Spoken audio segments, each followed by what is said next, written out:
أهلا بيكم في حلقة جديدة من بودكاست خطواتي. عنوان حلقتنا النهاردة هو من الحب ما يقتل. هتقولولي هو الحب بيقتل؟ ده الحب هو الحياة، صح.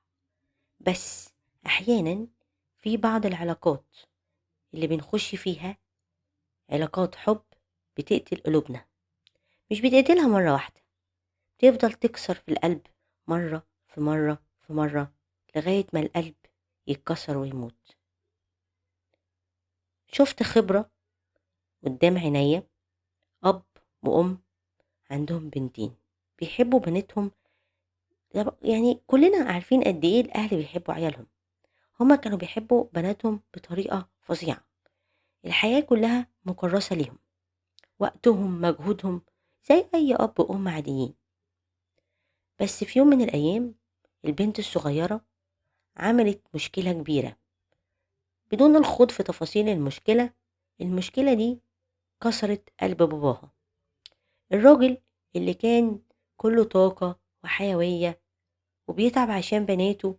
مرة واحدة جاله شلل في رجله. بعد كده لاقوا ان دراعه كمان بقى عنده شلل. اكتشفوا ان دي جلطة من الزعل ضربت عنده معظم جسمه، وصلت لعينيه انه مبقاش يشوف. كل يوم الحالة بتسوء اكتر والدنيا بتتطور للأسوأ. الراجل ده اتكسر اتكسر من بنته. ليه؟ عشان هو بيحبها قوي، ويوم ما عملت المشكلة دي أو وقعت في موقف اتصدم.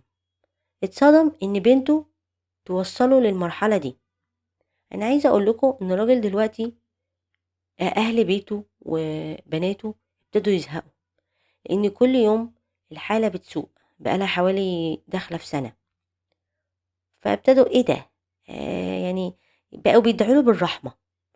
تخيل انت بعد ما كنت بتعمل كل حاجة عشان اللي بتحبهم، يجي اليوم اللي الناس تزهق منك عشان انت وقعت وتعبت.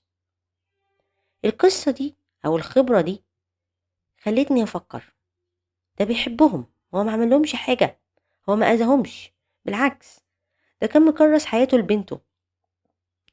ليه؟ الحب بكافة انواعه، حب القرايب، حب الزوج والزوجة، حب الابناء، ممكن يوصل للموت. ليه؟ لان دايما اكتر حاجة بتضايقنا هو اللي منا، اللي قريب من قلوبنا. تعالوا كده نتخيل انت ماشي في الشارع، واحد شتمك او ضربك، هتقول ده عليه مجنون عادي، يعني مش هتاخد عليه عبيط، ايه ده يعني عادي. تعالوا بقى نتخيل العكس، حد قريب من قلبك هو اكتر واحد بيأذي قلبك، اكتر واحد بتتصدم منه. ده انا بقدم لك كل حب، ومش بتقدم حب كلام، لا ده انت بتديله فعل، بتديله وقتك ومجهودك ومن صحتك. يقوم الرد يأذيك أو يضايقك، فبتبقى الصدمة كبيرة قوي. في مثل يقولك أنا برضاله الرضا اسمها ايه، برضاله الرضا يعني whatever أو أنا مولعاله صوابعي ال10 شمع. ازاي يعمل معايا كده؟ هنا بقى الصدمة، هنا بيكون الحزن وكسرة القلب. الشخص اللي بحبه هو أكتر واحد بيأذيك لما بيزعلك. كمان العشم، أنا ببقى عشمانة في اللي بحبهم، ببقى مستنية منهم يدوني زي ما بديهم. أنا بديهم وقت ومجهود وصحة، وبديهم حاجات كتير، فتقوم انت في الوقت اللي تبقى محتاجهم فيه ما تلاقيهمش. صدمة كبيرة، كسرة كبيرة للقلب. كل ده مع الوقت بيكسر القلب وبيتعبه. يعني انت عايزة ايه دلوقتي؟ عايزة تكسري قلبنا ولا ايه وبتفكرينا بالحاجات دي؟ لا، انا لا عايزة اكسر قلوبكم ولا عايزة ازعلكم، بس عايزة اوضح لكم نقطة.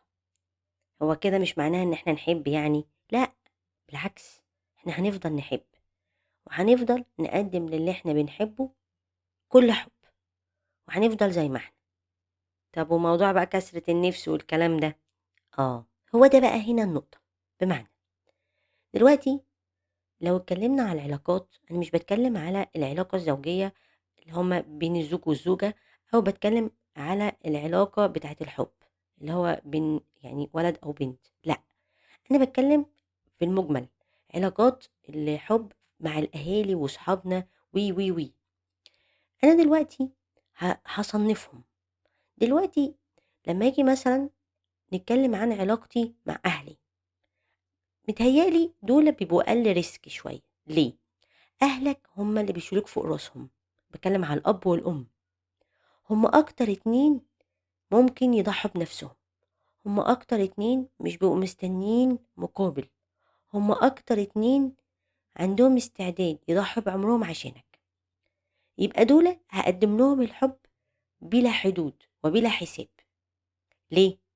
علشان أنا عارف إن هم مهما عملوا هم بيعملوا عشاني أنا وعشان مصلحتي. هاتكلم بقى في العلاقات التانية. آه، في العلاقات التانية لمّا تيجي تحب، في ناس بتبقى مدلوقة، بتكُب كل اللي في قلبها.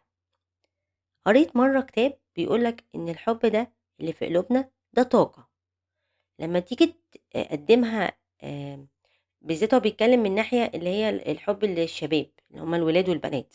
لمّا تيجي تقدّم وتستهلك حُبّك والطاقة دي تستهلكها، بييجي في وقت خلاص بتكون طلّعت كل الطاقة اللي عندك، ولمّا بييجي الشخص الحقيقي اللي بتدّي له الطاقة دي، مش بيبقى عندك طاقة خلاص، مش بيبقى عندك حُب. فالنقطة اللي أنا عايزة أوصّلها إن أنا ما أدّيش حُبّي لحد غير اللي يستاهله، لإن طاقة حُبّك وقلبك ده مش رخاص، مش قليلين، مش ما تستهونش بيهم ولا تقلل من قيمتهم. حُبّك ذو قيمة، ادّيه للشخص الصح، سواء حُب شباب، حُب أصدقاء، حُب لأي حد. قبل ما أقدّم حُبّي لازم أختار الشخص الصح، وهتلاقوا في حلقاتي إن أنا اتكلمت في علاقة الصداقة والعلاقات اللي عمومًا ما اسلّمش قلبي أو مثلًا ما اخشش في علاقة مع أي حد كده من غير ما أحسبها، لأ ده أنا أحسبها كويس جدًا. هل العلاقة دي هتستهلكني، هتأذيني؟ عشان كده اعمل لنفسك قيمة، اعمل لقلبك قيمة، قلبك غالي، مشاعرك غالية. يا جماعة فعلًا الناس بتموت من الكسرة ومن الحزن، فلمّا تيجي تدّي حُبّك تدّيها للشخص الصح. كمان اللي ما يقدّرش قيمتك وما يدّكش الاهتمام اللي أنت تستاهله، ابعد، ابعد عشان قلبك ما يتكسرش. تبعد وأنت قلبك شديد بدل ما تتكسر وتُقع وتندم. كمان لازم تغلّي نَفْسك، غلّيها أوي، أوي، أوي، ما تسمحش لحد يتخطّى حدوده ويأذيك. الحب يا جماعة حلو، بس للشخصيات اللي تستاهله. أنا شُفت كمية ناس بتتكسر وتموت وتتأذي بسبب الحب رهيبة، رهيبة. هتقولي لي طَب القصة اللي أنتِ قُلتيها الأب، الأب ده مثل للحب، مثل للحب اللي اتكسر من أقرب ما ليه. طبيعي إن بيبقى في حالات آآ هنقول حالات شاذة إن ممكن يحصل حاجة زي كده. طيب أنا أسستم قلبي إزاي؟ هاسستم قلبي إن أنا أعوّده يدّي بس ما يستناش. ليه؟ العشم بيقتل، عشان كده يوم ما تدّي ما تبقاش متخيّل إن أنت هتلاقي اللي عطيته أو هيترَد لك. ممكن يترَد لك بعدين من ناس تانية، لكن ما تستناش والله جِه وع والعشم اللي أنت كان عندك ده ضبط تمام، ما جاش يبقى أنت قلبك ما اتكسرش. هاقول لكم على خبرة شُفتها هتعجبكم. بنت مخطوبة لشاب، الشاب ده دايمًا aggressive معاها، زعيق وشخط لو هو اتنرفز يعني، وممكن يغلط فيها لو اتأخرت عليه في الرد على التليفون. فهي بتحكي بتقول لك أنا كنت في آخر الوقت خلاص بنفرش الشقة، فجدتها تعبت وراحت المستشفى، فبتحكي بتقول: جدي شخصية قوية جدًا، عمرنا ما شُفناه مهزوم أو منكسر، لكن في اللحظة اللي جدتي دخلت فيها المستشفى، جدي اتكسر، كإنه عيّل صغير مستني مامته، كان واقف على جنب وعمّال يعيط. فبتقول له: "يا جدي أنا أول مرّة أشوفك كده." قال لها: "دي حُب عمري، دي حياتي." قالت لِك: "أول مرّة أسمعه بيتكلم بالطريقة دي والرومانسية دي." كانت فاكرة إن الكبار مش بتوع رومانسية والكلام ده. قال لها: "في ال40 سَنة اللي عِشتهم معاها، كنا بنتعارك وكنا في مشاكل ما بيننا، بس عُمر ما في يوم بيّتنا متخاصمين أو متعاركين، كنا لازم نتعاتب ونتصالح، دايمًا شايلاني، دايمًا بتعمل اللي أنا باحبه، وأنا كمان، مش متخيّل أعيش يوم من غيرها، لحظة." فالبنت استغربت أوي، استغربت إزاي جدي الشخصية القوية اللي ما يبانش عليه واقع قد كده ورومانسي أوي.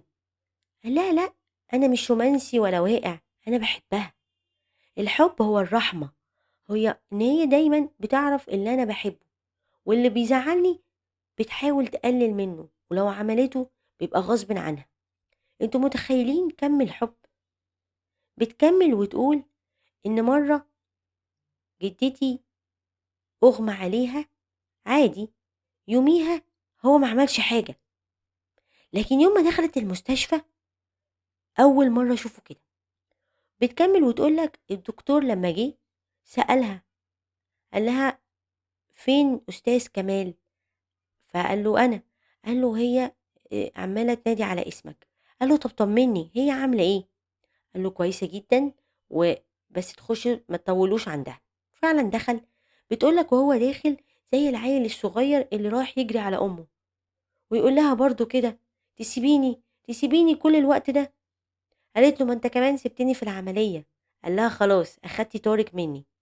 البنت الموقف ده هزّها، قلب حياتها، طلعت لقت خطيبها مكلمها كذا مرّة، فبتكلمه زعّق لها: "أنا عمّال أكلمِك أنتِ مش بتردي ليه؟" وشتمها، راحت قفلت السكة في وشه. فضل يبعت لها في رسايل، بس الرسايل بدل ما تكون أنا آسف ومش قصدي، كمّل شتيمة وكمّل زعيق. فقررت من هنا إن هي تفسخ الخطوبة وتلغي الجوازة دي خالص. بتحكي وبتقول إن ربنا بعت لها الشخص اللي يستاهل حبها، وبتقول إن بنتي مرة جت قالت لي: "أنتِ حلوة أوي يا ماما وقلبِك حلو." فبتقول لها: "مين قال لِك الكلام ده؟" قال لها: "بابا، بابا دايمًا بيقول عليكِ إن أنتِ قلبِك حلو." تخيل أنت اتجوزت الشخص اللي شاف حلاوة قلبها، الشخص اللي يستحق حبها. عشان كده باقول لكم حتى في علاقات الصداقة ما تدّيش قلبك لأي حد، حتى ما بين الأهالي العائلات والمقربين، بلاش العشم الزيادة، بلاش الحب الزيادة، بلاش في ناس عندها فتحة الصدر دي اللي هي تخش كده، لأ، كل حاجة بالراحة عشان قلبك ما يتكسرش. أنا مش عايزة أطوّل عليكم، بس أنا بجد باتضايق لمّا بالاقي شباب صغير بيتكسروا بسرعة وبيموتوا، بس عشان حُب أو علشان اختاروا الشخص الغلط.